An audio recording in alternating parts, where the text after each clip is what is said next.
Well, has the Goldman case made Ken Feinberg's job easier? He's the administration's point man on executive pay, and we go now to Willow Bay at the Milken Conference in Los Angeles, where she's speaking with Feinberg. Willow? Thanks, Betty. Mr. Feinberg, thanks for starting your morning so early with us here. I'm wondering, has the Goldman case, as Betty just suggested, made your job any easier? Do you think will accelerate the progress you've made? No, I don't think so. Goldman was never part on my watch. They were never one of the 7 largest recipients of taxpayer funds. So maybe at the edges, insofar as Wall Street might be more sensitive to the issue of executive compensation than it has been in the past. But other than that, too early to tell. As an issue of protecting a company's brand, does it surprise you that Wall Street isn't more sensitive to this issue of compensation? It is. It's shocking to me. If I've learned one thing during the last year in this job, it is the gap in perception between the way Wall Street thinks and the way Main Street thinks. It is astounding. And I'm not sure they get it even now. You said it's not a gap, it's a chasm. That's right.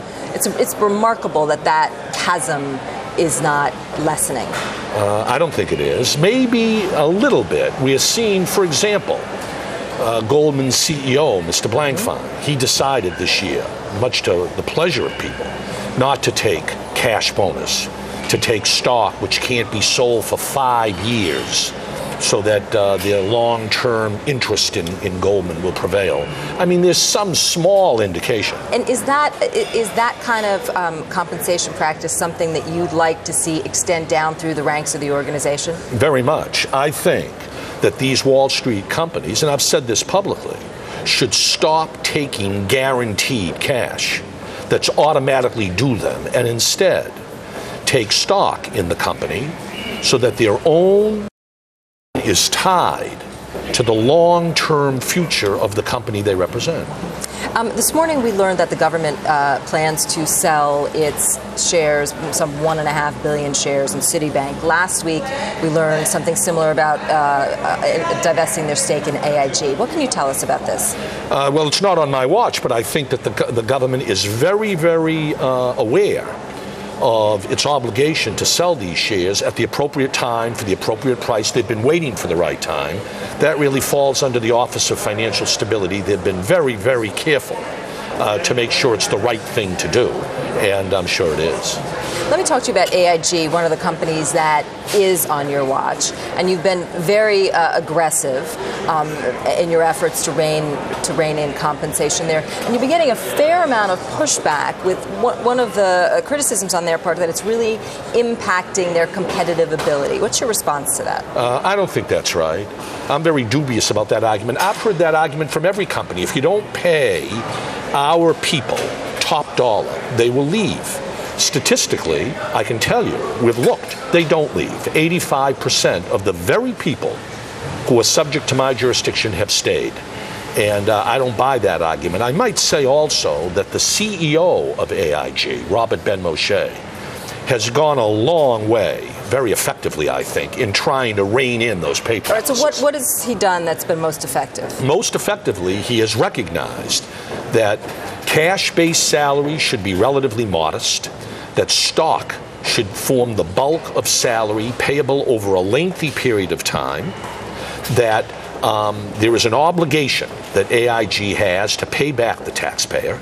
And I think that leadership that he's demonstrated over the last 6 months in particular has been very, very helpful in working with us to rein in outrageous pay practices. There was some question that there would be some litigation in the wake of changes that you made to executive compensation at AIG. Have you seen any litigation? None. Zero? None. And I don't think I will. I hope I won't. I hope these companies, not just AIG, I hope all of these companies will recognize that under the law, the taxpayers own these companies. And until they repay the taxpayer every dime that is owed, like Bank of America and Citigroup did, they should acquiesce in what I'm trying to do under the law. So, Mr. Feinberg, you have a lot on your plate. One of the things that you have recently done last month is you sent letters out to 419 companies who had received TARP funds. Explain that process to me. The law required me to notify any company that ever received TARP funds to provide me certain compensation information about their top 25 officials for me to examine. Though that data was required to be in my hands by last Friday night, and we are now examining the data, and we'll decide what to do about it. All right, so what are you looking for exactly? Excessive compensation. Compensation tied to excessive risk, compensation that was against the public interest. That's what the law talks about. And if you discover excessive, what you deem to be excessive compensation, you then require the companies to pay it back? No, that's not what the law says, Okay. Unfortunately. The law says that I can request that the companies pay it back, that I can use the bully pulpit to try and convince the companies of the wisdom of paying it back, if at all. But I have no enforcement authority. Okay. That is not part of my statutory mandate. So how likely is it, do you suspect, that you will be requesting that some of these companies pay back some of that compensation? Well, we'll see. I don't want to prejudge anything. I want to look at the data. Most of these companies have repaid, not all of them, but some of them, have repaid the taxpayer what is owed. But my authority under the law is to examine all of the 419 and then take it from there. Bloomberg reported last week that the Federal Reserve supervisors are telling about 24 of the largest U.S. banks that they must do more to end pay practices that encourage excessive risk-taking, and they're actually ordering their boards to increase their scrutiny of these kinds of incentives. What's your role in that process? What can you tell us about that process? I have no role in that at all, but that's a perfect example of other steps that are being taken by the administration, by the Federal Reserve, to try and rein in pay practices well beyond the 5 companies that I have jurisdiction over. Regulatory reform pending in Congress, corporate governance reform. Senator Baucus talking about a bank fee proposal for excessive compensation. All of the G20, Secretary Geithner in the lead on that, to make sure internationally that all of these companies pay more attention to excessive compensation. Do you think there will be a long-term impact of this scrutiny and these changes in the banking industry and beyond?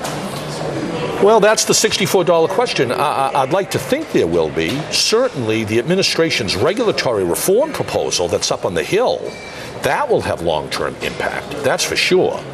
But whether my limited role, actually calculating dollars, will sort of flow and become adopted voluntarily by Wall Street, that remains to be seen. We better just watch and see. Keep our fingers crossed. All right. Thank you so much, Mr. Feinberg, for joining us. We appreciate it. Thank you.